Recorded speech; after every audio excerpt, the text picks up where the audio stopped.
വിശ്വകർമാവ് നിർമ്മിച്ചതാണ് സുദർശന ചക്രം എന്ന് പുരാണങ്ങൾ പറയുന്നു. ഇതിന്റെ ഉദ്ഭവവുമായി ബന്ധപ്പെട്ട് ഒരു പ്രചാരിതമായ ഐതിഹ്യം ഇതാണ്. വിശ്വകർമാവിന്റെ മകൾ സഞ്ജന സൂര്യദേവനെ വിവാഹം കഴിച്ചു.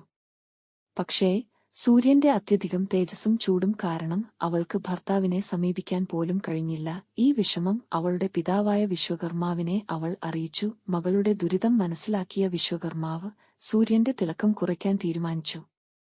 അതിനായി സൂര്യന്റെ ഉഗ്രമായ തേജസ്സിന്റെ ഒരു ഭാഗം നീക്കം ചെയ്തു. ഇതിൽ നിന്ന് വിശ്വകർമാവ് 3 ദിവ്യവസ്തുക്കളെ നിർമ്മിച്ചു: പുഷ്പക വിമാനം, ശിവന്റെ ത്രിശൂലം, വിഷ്ണുവിന്റെ സുദർശനചക്രം. സുദർശനം എന്നതിന് അർത്ഥം ശ്രേഷ്ഠമായ ദർശനം എന്നതാണ്.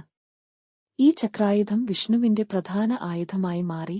അതിന് അസുരന്മാരെയും അധർമ്മത്തെ നശിപ്പിക്കാനുള്ള അമിത ശക്തിയുണ്ട്. സുദർശന ചക്രം വിഷ്ണുവിന്റെ കരുണ, ധർമ്മസംരക്ഷണം എന്നിവയുടെ ഉജ്ജ്വലമായ പ്രതീകമാണ്.